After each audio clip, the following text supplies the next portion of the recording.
Nije samo Centar za odgoj i obrazovanje potreban. Krenula bi od te rane intervencije, od predškolskih ustanova. Jako me žalosti kada nam dođe roditelj i kaže da je njegovo dijete odbijeno da se upiše u vrtić.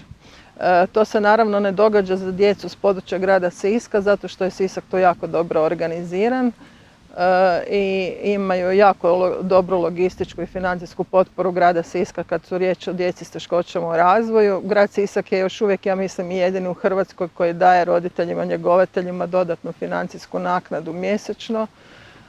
Da ne govorimo da je svako dijete s teškoćama gotovo upisano u vrtić shodno potrebama. Dok evo već čim odete iz Siska već prema Petrinji vidi se neki mali napredak, ali nedostaje taj stručni kadar u vrtićima. Još dalje od Petrinje odete u Kostajnicu, u Glinu, situacija je još gora. Predškolski odgoj je jako bitan. Neće ta djeca s teškoćama u razvoju možda nešto pretjerano naučiti u vrtiću, ali je bitna ta socijalizacija. Kako za djecu s teškoćama u razvoju, tako i za drugu djecu. Da oni znaju od malena, od malih nogu da postoji neki prijatelj u skupini koji je malo različit, koji je malo drugačiji od drugih, a ne da se evo događa upravo na ovakvom igralištu, znaju mi roditelji reći da ih sa čudom gledaju,